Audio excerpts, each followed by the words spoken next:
सर्वाणि रूपाणि चित्ररेगः तावानि विप्पाणि नास्ते दातावृस्तादि नान्यपन्थाद्वदेवाय गजावनिच्चयुद्धे अन्तः अजायमानो बहुधाध्यायते तस्य देवा बल्यानन्द्योनेन केन सह यो देवेभ्यो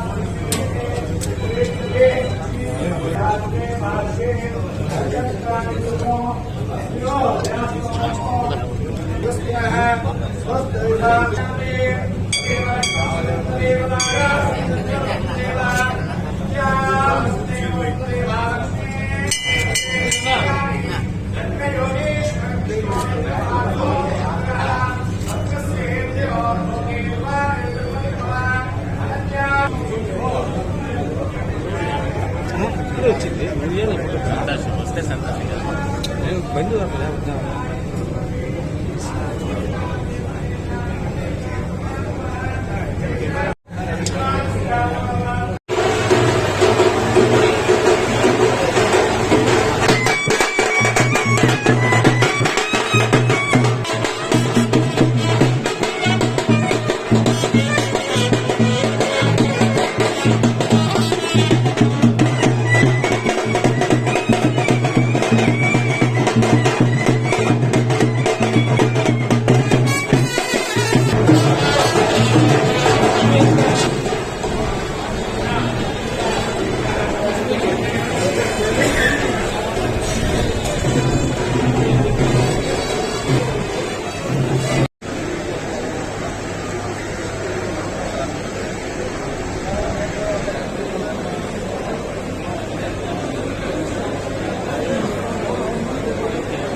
జయ శ్రీవాసమాత ఆర్యవైశ్య సంఘం ఆత్మీయ సమావేశమునకు అతిగత మహారాజులు ఆర్యవైశ్యులు అందరికీ స్వాగతం సుస్వాగతం తెలుపుతూ ఉన్నాం. అలాగే ఈ కార్యక్రమాన్ని మొదలు పెట్టడం జరుగుతుంది.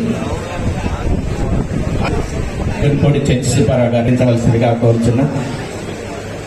సరే, అందరు కూర్చోవాలండి, ఎవరు నిలబడద్దు దయచేసి.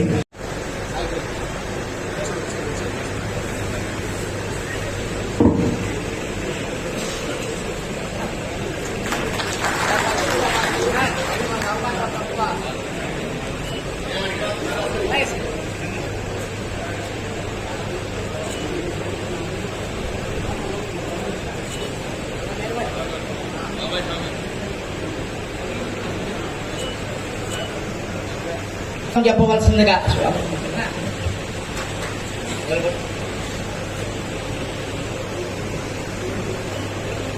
వేదికను అలంకరించవలసిందిగా కోరుతున్నాను.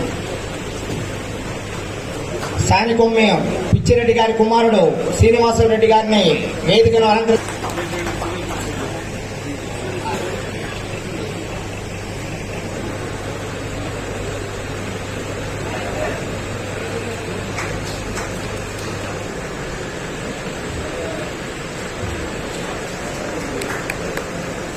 కార్యదర్శి మరియు మాజీ ఆర్యవైశ్య సంఘం అధ్యక్షులు ఎక్కలి శేషగిరిరావు గారిని వేదికను అలంకరించవలసిందిగా కోరుతున్నాము. హర్షధ్వానాలు కాస్త ఓపిక చేయండి.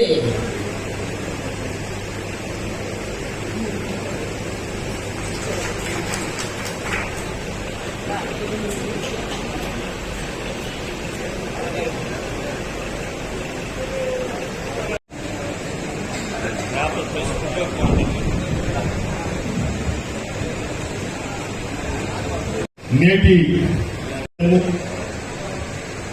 పొదిలి పట్టణ ఆర్యవైశ్య సంఘం అధ్యక్షులు అన్న జీసీ సుబ్బారావు గారికి, వేదిక పైన వేదిక ముందు ఉన్నటువంటి నా సహచర ప్రజాప్రతినిధులకి,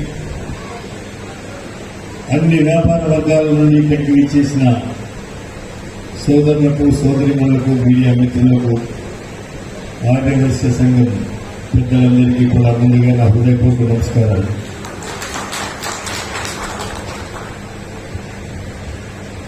నా తల్లిదండ్రుల పేరు మా తల్లి గారి పేరు ధనలక్ష్మమ్మ, తండ్రి గారి పేరు సుబ్బరమయ్య. నేను పుట్టింది ఖమ్మం మండలం సైదాపురం గ్రామం. 6వ తరగతి వరకు విద్యాభ్యాసం అక్కడే చేసి వ్యాపార రీత్యా మార్కాపురంలో స్థిరపడి మా తల్లిదండ్రులతో పాటు అక్కడికి వచ్చి అక్కడ చదువు అయిపోయిన అనంతరం మా తండ్రి గారితో పాటు కాంట్రాక్ట్ వర్కులు చేసుకుంటూ వారితో పాటు ఉన్నా. మేము 4 అన్నదమ్ములం, అందులో నేను 3వ వాడిని. 2 బయటనే చదువుకుంటూ ఉన్నారు, తమ్ముడు బయటనే చదివినాడు.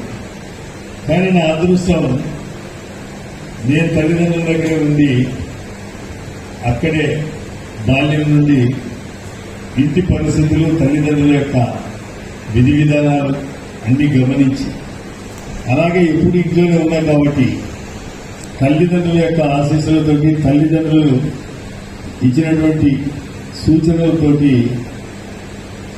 నేను ప్రయోజకుడిని ₹1 సంపాదిస్తున్నటువంటి సందర్భంలో వారి ఆదేశాల ప్రకారం సమాజానికి కూడా తోడ్పడాలనేటువంటి లక్ష్యంతో ఆర్యవయసులకే ఎంతో కొంత నరాల్లో ఉంటుంది, రక్తంలో ఉంటుంది.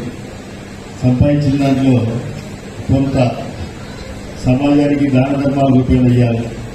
కానీ దాన ధర్మాలంటే మనకు ఎక్కువ మనం చేసేది గుళ్ళకి ఇస్తాం, సత్రాలకు ఇస్తాం. కానీ నేను గుళ్ళకు సత్రాల జోలికి అంతగా పోను. మిగిలినటువంటి నేర్పించినారు నాకు. అట్లా నాకు చేతనే లేదో నేను చేసుకుంటూ రాజకీయాలతో సంబంధం లేకుండా, రాజకీయాలకు రావాలనేటువంటి కోరిక ఏ రోజు లేకుండా తల్లిదండ్రులు నేర్పించినటువంటి పద్ధతుల ప్రకారం నాకు చేతనైనటువంటి సర్వీస్ అనేది సమాజానికి నా శక్తి కొలం చేసుకుంటూ వచ్చింది.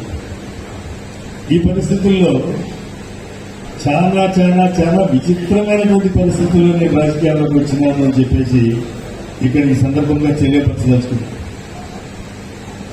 మేము మిత్రుల ముందు కూర్చున్నప్పుడు, రమేష్ అన్న కూర్చో బాబు ముందు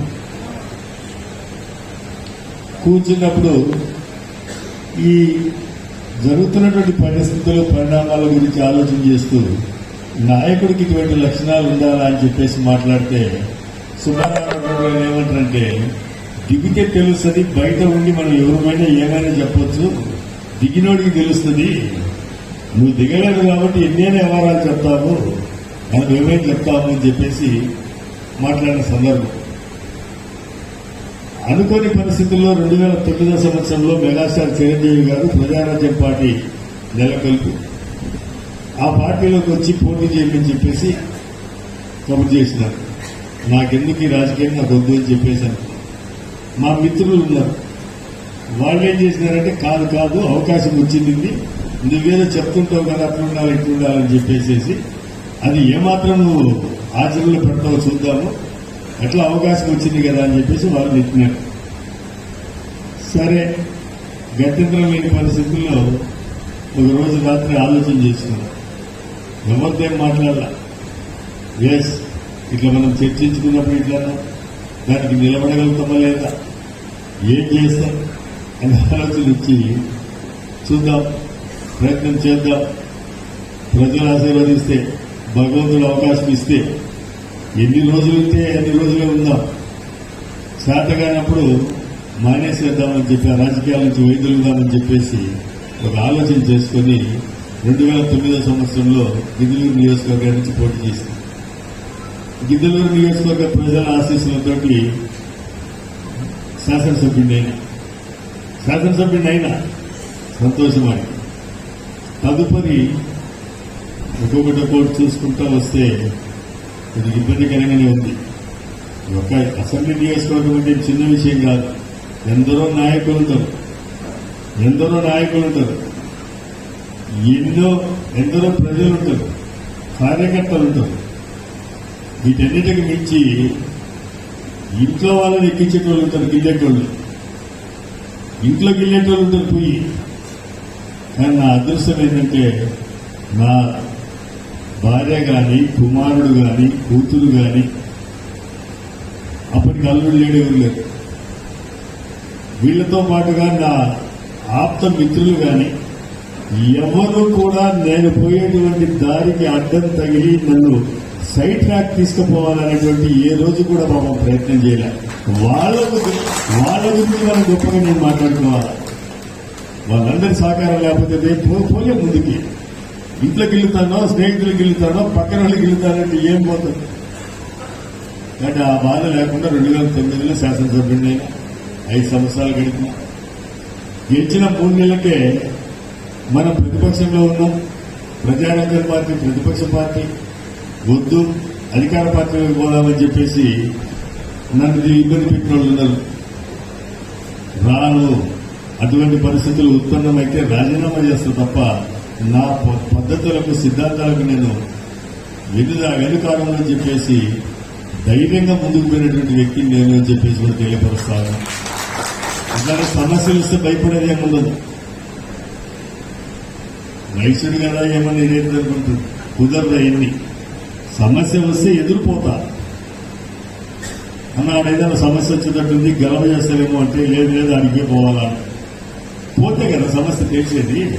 సమస్య తెలిస్తే కదా పరిష్కరించేది. మన వాళ్ళు ప్రజాప్రతినిధులు ఎందుకు గెలిపించినట్టు, ఎందుకు గెలిపించినారు? మనం సమస్యలకు భయపడిపోతే పోయేదానికి వాళ్ళు గెలిపించింది కాదు కదా. వాళ్ళు చట్టబద్ధంగా, న్యాయబద్ధంగా వాళ్ళు చెప్పేటువంటి సమస్య పరిష్కరించగలిగేదైతే, ఆ ప్రాంతానికి, ఆ వ్యక్తులకు ఉపయోగపడేదైతే అది చేయడానికే కదా ప్రజాప్రతినిధులు మేమందరం ఉండింది. ఇట్లా కొనసాగింది నా ప్రయాణం. 14 సంవత్సరాలు తెలుగుదేశం పార్టీ తరఫున పోటీ చేసిన ఓడిపోయినా. తర్వాత 23 మంది వైఎస్ఆర్ కాంగ్రెస్ పార్టీ శాసనసభ్యుల్ని తెలుగుదేశం పార్టీ వాళ్ళు కొనుగోలు చేసి మంత్రి పదవులు ఇచ్చిన దానికి నేను వ్యతిరేకిస్తే చంద్రబాబు నాయుడు గారు ఒకటే మాట చెప్పినారు. చంద్రబాబు నాయుడు గారు పెద్ద అయినా కాబట్టి పొలైట్గా చెప్పినారు. లోకేష్ బాబు గారు అయితే కొద్దిగా అడ్డంగానే మాట్లాడినాడు. అడ్డంగా మాట్లాడినా ఏంటి కుదరదండి అని చెప్పినారు. సరే నీ చేతనేం చేసుకోవాలి, నా చేతనేది ఏముంది, నీ పార్టీకి రాజీనామా చేస్తానని చెప్పినా అధికార పార్టీ కదా భయపడతాను అనుకున్నాడు. భయపడదా, రాజీనామా చేసి బయటకు వచ్చిన గడ్డం పెంచుకొని న్యాయ వ్యవస్థ చుట్టూ తిరిగిన. ఏం జరిగింది జరగలేదనేది కాదు. సమాజంలో ఒక రుగ్మతలతో పోతున్నప్పుడు దాన్ని మన వంతు దాన్ని వ్యతిరేకించాల్సినటువంటి ఆవశ్యకత ఉంది అనేది నా భావన. నేను వ్యతిరేకించినందువల్ల ఇది ఉరుగుంది అనేది కాదు. పోయినా తదుపరి ఎన్ని చూసిన తర్వాత 2019 సంవత్సరంలో వైఎస్ఆర్ కాంగ్రెస్ పార్టీ తరఫున పోటీ చేయాల్సిందిగా వైఎస్ఆర్ కాంగ్రెస్ పార్టీ అధినేత గౌరవ ముఖ్యమంత్రి వర్యులు జగన్మోహన్ రెడ్డి గారు కబురు చేసినారు. గిద్దలూరు నుంచే పోటీ చేసిన. గిద్దలూరు నియోజకవర్గ వైఎస్ఆర్ కాంగ్రెస్ పార్టీ నాయకుల కృషి, కార్యకర్తల కృషి, ప్రజల ఆశీర్వాదంతో రాష్ట్రంలోనే 81,500 రెండో స్థానంలో నన్ను గెలిపించినారు. గిద్దలూరు నియోజకవర్గ 81,500 మెజారిటీ అంటే 95 పంచాయతీలు ఉన్నాయి, గ్రామ పంచాయతీలు, 20 మున్సిపల్ వార్డులు ఉన్నాయి. అన్నిటిలో కూడా ఏ ఒక్క చోట కూడా తెలుగుదేశం పార్టీకి మెజార్టీ రాలేదు అనేది కూడా గర్వంగా వివరిస్తా ఉన్నా. ఏం రిగ్గింగ్ చేయలే. ప్రజాస్వామ్యయుతంగా ప్రజలు స్వచ్ఛందంగా లైన్లో నిలబడి ఓట్లేసిందే కానీ వీళ్ళొచ్చి వాళ్ళు బయటికి లాగో, ఈయన బయటికి లాగో ఒక్క ఓటు కూడా రిగ్గింగ్ చేయలే. 3 ఎలక్షన్లకు నేను పోతే 3 ఎలక్షన్లలో కూడా నేను దాన్ని ప్రోత్సహించను. ప్రజల తీర్పు వాళ్ళ ఇష్టం అని చెప్పి భావించిన. ఇట్లా నా ప్రయాణం జరిగింది. అట్లనే జగన్మోహన్ రెడ్డి గారి గురించి మనం తీసుకుంటే వ్యాపార వర్గాలు, ఉద్యోగ వర్గాలు వాళ్ళు వీళ్ళు ఏదో వ్యతిరేకంగా ఉన్నారు అంటారు. ఇందునక మన కృష్ణ చెప్పినాడు, ఎవరికేం అన్యాయం జరగలే. వ్యాపార వర్గాలు లేదా అగ్రవర్ణాలకు ఎవరు కూడా ఇంత ధారాళంగా సపోర్ట్ చేయలే. అటు అన్ని వర్గాల ప్రజలు, ఎస్సీలు కావచ్చు, బీసీలు కావచ్చు, మైనార్టీలు కావచ్చు, ఎస్టీలు కావచ్చు, వాళ్ళతో పాటు అగ్రవర్ణాల్లో ఉన్నటువంటి వాళ్ళు కావచ్చు, పేదలు అనేది చూసి గౌరవ ముఖ్యమంత్రి గారు అందరినీ కూడా సమన్వయం చేస్తున్నారు. ఇంకా సింపుల్ గా చెప్పాలంటే జగన్మోహన్ రెడ్డి గారి ఆలోచన విధానాలు ఎట్లుంటాయంటే 81,500 మెజార్టీతో అన్నారాంబాబు గిద్దలూరు నియోజకవర్గంలో గెలిస్తే 100 ఓట్లతో గెలిచినటువంటి శాసనసభ్యుడికైనా అన్నారాంబాబుకైనా ఇద్దరికి ఒకే గౌరవం ఉంటుంది, ఇద్దరికి ఒకే విధమైనటువంటి ట్రీట్మెంట్ ఉంటుంది. నేను 51 వేలతో ఇచ్చిందని చెప్పి నెత్తినే మెచ్చుకో, ఆయన 100 ఓట్లను తీసేది. అట్లనే ప్రజల పరిస్థితి కూడా అంతే. ఇది నా పార్టీనా కాదా, నాకు ఓట్లు వేసిందా లేదా అని చూడు. అన్ని వర్గాల వారిని జాగ్రత్తగానే చూస్తారు. పార్టీలకు అతీతంగా ఒక సిద్ధాంతపరమైనటువంటి ఆలోచన విధానం ఉన్నటువంటి వ్యక్తి జగన్మోహన్ రెడ్డి గారు. ఉంటా కార్యకర్తగా ఉంటా, నేను వచ్చే ఎన్నికల్లో పోటీ చేయనని నేను చెప్తే ఇవన్నీ చూసినటువంటి వ్యక్తి కాబట్టి సామాజిక పరంగా అన్ని సామాజిక వర్గాలకు సమన్యాయం చేయాలనేటువంటి ఆలోచన దృక్పథం ఉన్నటువంటి వ్యక్తి కాబట్టి పిలిచి కుదరదు, నువ్వు పోటీ చేయాల్సిందే రాంబాబు గారు అని చెప్పేసి చెప్పినాడు అనేది కూడా వివరిస్తా ఉంది మీకు. అది రాంబాబు విధి విధానాలు కొంత అయితే గౌరవ ముఖ్యమంత్రి గారి యొక్క ఆలోచన విధానం కూడా మనం గమనించాలని విజ్ఞప్తి చేస్తా ఉన్నా. ఆలోచన విధానాలు మంచి ఆలోచన విధానాలు ఉన్న వ్యక్తి కాబట్టి ఇంత దీర్ఘ ఆలోచన చేసేసి వారు నన్ను ఆశీర్వదించడం జరిగింది. ఆశీర్వదించి మళ్ళీ ఇక్కడికి పంపించినారు. 15 సంవత్సరాల నుంచి నేను అడుగున్నా. 15 సంవత్సరాల నుంచి నేను అడిగితే ఎవరు ఎన్ని మాట్లాడుకున్నా, ఎవరెన్ని పోస్ట్ మాటలు చెప్పినా, అబద్ధం మాటలు చెప్పినా గిద్దలూరు నియోజకవర్గ ప్రజలకు తెలుసు అన్నారాంబాబు అంటే ఏంటో.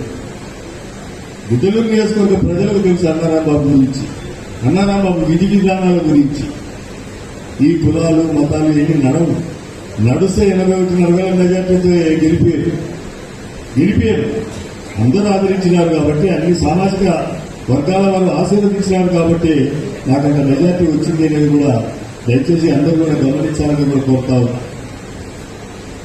అట్లనే జగన్మోహన్ రెడ్డి గారి ఆలోచన విధానాన్ని కూడా గుర్తించండి అని కూడా తెలియపరుస్తా ఉన్నా. ఈ సమాజానికి జగన్మోహన్ రెడ్డి గారి లాంటి నాయకుడు అవసరం. ఖచ్చితంగా అందరూ కూడా జగన్మోహన్ రెడ్డి గారి ప్రభుత్వం మళ్లీ వస్తుంది అనేది కూడా గమనించాలి. 100కి 200% వస్తుంది.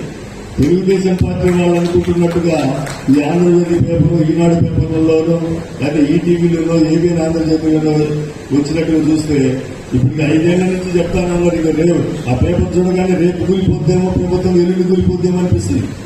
కానీ అదేం ఉండదు. ఆయన జగన్మోహన్ రెడ్డి వీళ్ళందరూ చూడ చూస్తాడు. అంత ఈజీ మనిషి ఏం కాదు ఆయన. ఆయనకు తెలుసు. ఆ పక్కన ప్రజల్లో కూడా బ్రహ్మాండమైనటువంటి ఆదరణ ఉంది. కాబట్టి తెలుగుదేశం పార్టీ వాళ్ళు చెప్పుకున్నట్టు, ప్రతిపక్షాల వాళ్ళు చెప్పుకున్నట్టుగా జరగని పని ఆయన వాళ్ళకి అధికారం వస్తుంది.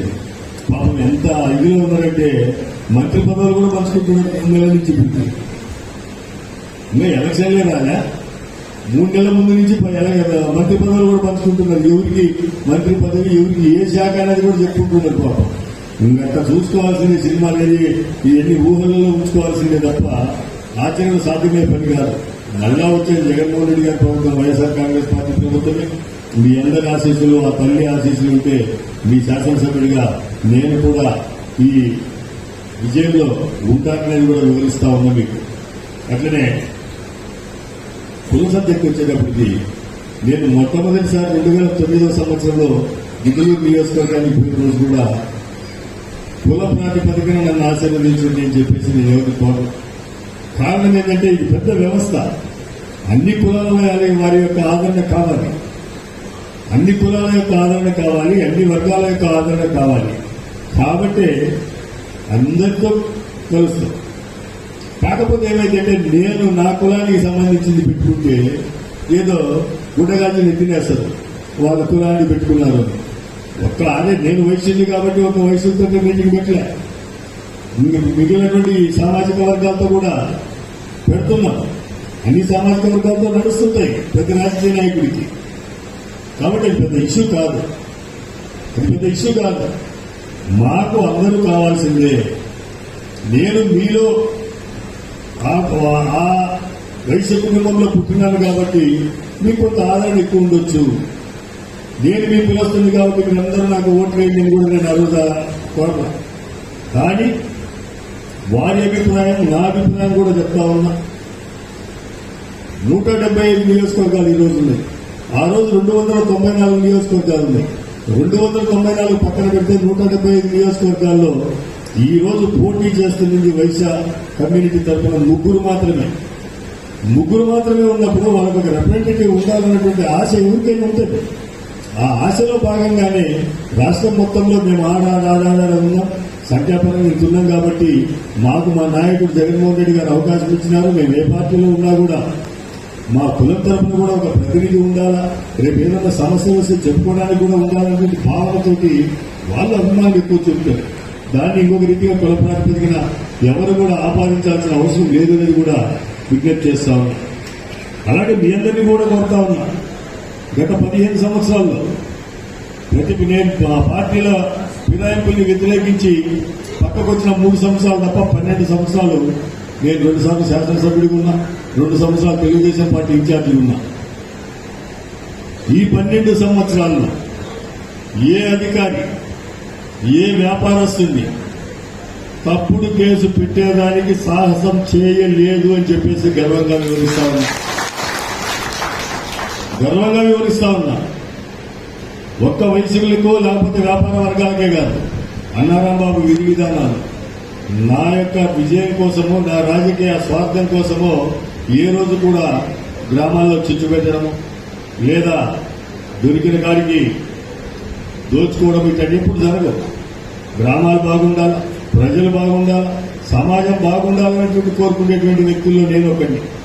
ఆ విధి విధానాలు ఉన్నాయి కాబట్టే నేను 15 సంవత్సరాలు, వచ్చే నెల 26వ తేదీకి 15 సంవత్సరాలు పూర్తయితే నేను రాజకీయాల్లోకి వచ్చి ఏ గ్రామంలో కూడా ఏ ఒక్క వ్యక్తి మీద కూడా తప్పుడు కేసు అనేది నా 15 సంవత్సరాల చరిత్రలో జరగలేదు అని చెప్పేసి విజ్ఞప్తి చేస్తా ఉన్నా. ప్రతిపక్ష పార్టీల వాళ్ళు కావచ్చు, నాకు గిట్టని వాళ్ళు కావచ్చు, ఎవరి జోలిగట్టాడి పోను, గ్రామాల్లో చిచ్చుపెట్టి రెచ్చగొట్టను. ప్రజల ఇష్టం ఎంతసేపు ఉన్నా కూడా వాళ్ళకి అందుబాటులో ఉండడం. వాళ్ళ గ్రామాలకు పోతే వాళ్ళు మాంసం అన్నం పెడితే తింటా, పచ్చడన్నం పెడితే తింటా, మజ్జిగన్నం పెడితే తింటా, కాఫీ ఇస్తే తాగుతా, లేదా టీ ఇస్తే తాగుతా, మంచినీళ్ళు ఇస్తే తాగుతా. వాళ్ళకి ఆర్థికంగా ఎలాంటి ఖర్చు పెట్టి ఎలాంటి సమస్య వచ్చినా వాళ్ళ గ్రామాలకే పోతా, ఆ సమస్య ఎట్లా పరిష్కరించాలనే ప్రయత్నం చేస్తా. వాళ్ళ కుటుంబాల్లో వాళ్ళలో ఒకటిగా ఉన్నాను కాబట్టే నన్ను 15 సంవత్సరాలుగా ఆదరించినారు. 15 సంవత్సరాలుగా ఆదరించినారు. అట్లనే నేను కూడా నన్ను నమ్మినటువంటి ఆ నియోజకవర్గ ప్రజలకు ఎలాంటి ఇబ్బంది లేకుండా చేసినాను అనేది కూడా ధైర్యంగా చెప్తా ఉన్నా. అలాగే మీ అందరికీ కూడా విజ్ఞప్తి చేస్తా ఉన్నా. ఇందాక శేషగిరన్న చెప్పినట్టుగా సమస్య పరిష్కరించాలా మాకు అనేదానికి అసలు సమస్య ఉత్పన్నం కానప్పుడు పరిష్కారం అవసరమే ఉంది. సమస్య ఉత్పన్నం కానప్పుడు సమస్య మనం పరిష్కరించాలన్నా ఏం లేదు కదా. మీ మీద ఎలాంటి తప్పుడు కేసులు రావు కదా, లేకపోతే ఇంకొక విధంగా మీ మీద ఏం జరగవు కదా. జరగనప్పుడు ఎందుకు వస్తుంది? ఫైనల్ గా మీ అందరినీ కోరేది ఏంటంటే సమాజానికి మేలు జరగాలనేటువంటి భావనలో ఉన్నటువంటి నాయకులు ఈ సమాజంలో బతకాలంటే వాళ్ళందరికీ మీరు అండగా ఉండాలా లేదా అనేది మీరే ఆలోచన చేయండి. మాట్లాడడానికి వచ్చిన నష్టమేం లేదు. గెలిపించిండ్రా, మళ్ళా 5 సంవత్సరాలు భార్య బిడ్డలు వదిలేసి, పనులు వదిలేసి, ఆరోగ్యం వదిలేసి సేవ చేసుకుంటా తిరగాల్సిందే. తిరస్కరించిండ్రా, హ్యాపీగా దుప్పటిగా పిల్లలు నిద్ర అవుతుంది. ఏమి లే, సమాజానికి నష్టమా లేకపోతే నాకు నష్టమా అనేది లెక్క చూసుకుంటే నాకేమీ అది పెద్ద ఇష్యూ కాదు. నేను పదవి కోసమే వచ్చిన వ్యక్తిని కాదు. ఏదైతే 15 సంవత్సరాల నాడు, నెల తక్కువ 15 సంవత్సరాల నాడు రాజకీయాల్లోకి ఎంటర్ అయిన రోజు ఒక ఆశయంతో వచ్చిందో, ఆ భగవంతుని ఆశీస్సులతో, నా కుటుంబ సభ్యుల సహకారంతో, మన మిత్రుల సహకారంతో ఈ క్షణం వరకు కూడా దానికి కట్టుబడి నిలబడి ముందుకు పోతున్నానని కూడా ధైర్యంగా చెప్పగలుగుతా.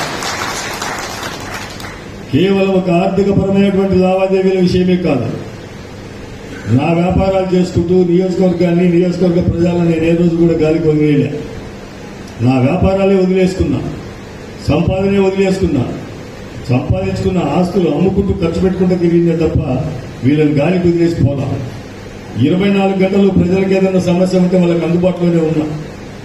నియోజకవర్గ సమస్యలు ఏదన్నా ఉంటే, అభివృద్ధి పనులు ఏదన్నా ఉంటే శక్తి వంచన లేకుండా కృషి చేసిన.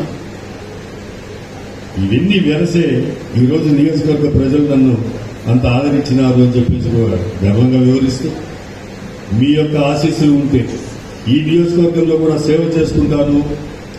మీరు కేవలం మీరు ఓట్లేసి కేవలం మీ బజార్ల వాళ్ళను మీ ఇంట్లో వాళ్ళకు చెప్పి వేయడమే కాకుండా సమాజానికి ఏం అవసరం అనేది కూడా, ఎందుకంటే మీరంతా వ్యాపార వర్గాల్లో ఉన్న వాళ్ళు ఎక్కువ ఉన్నారు. మీ దగ్గరికి రోజు 10 మందో 20 మందో 50 మందో మీ దగ్గరికి వస్తుంటారు. మంచి చెడు చెప్పాల్సినటువంటి బాధ్యత మీరందరూ తీసుకోవాల్సింది కోరుతున్నా. మనం డబ్బు సంపాదించి దాన ధర్మాలు చేయడం ఒకటే కాదు, సమాజ శ్రేయస్సు కూడా మనం చూస్తాం. సమాజ శ్రేయస్సు చూసే వాళ్ళలో మనం కూడా ఒకళ్ళం. ఆ బాధ్యత కూడా మీరు తీసుకోవాలి. కేవలం కుల ప్రాతిపదికన వేస్తే నడవదు, ఒక కులం చేస్తే కాదు. నేను ఈరోజు ధైర్యంగా చెప్తున్నా, నేను ఒక కుల నాయకుడిని కాదు, మీలో ఒకటిగా పుట్టినాను కాబట్టి మీరు ఆదరిస్తున్నారు. నేను కూడా మీ దగ్గరికి వచ్చినప్పుడు ఆ ఆదరణ చూపిస్తున్నాను. కానీ నాకు అందరూ కావాల్సిందే, అందరూ కలిసి చేసినారు కాబట్టి చేస్తున్నారు కాబట్టి మేము కూడా ఒక నియోజకవర్గ స్థాయి నాయకులు కాబట్టి ఇవన్నీ కూడా విజ్ఞతతో ఆలోచన చేయండి.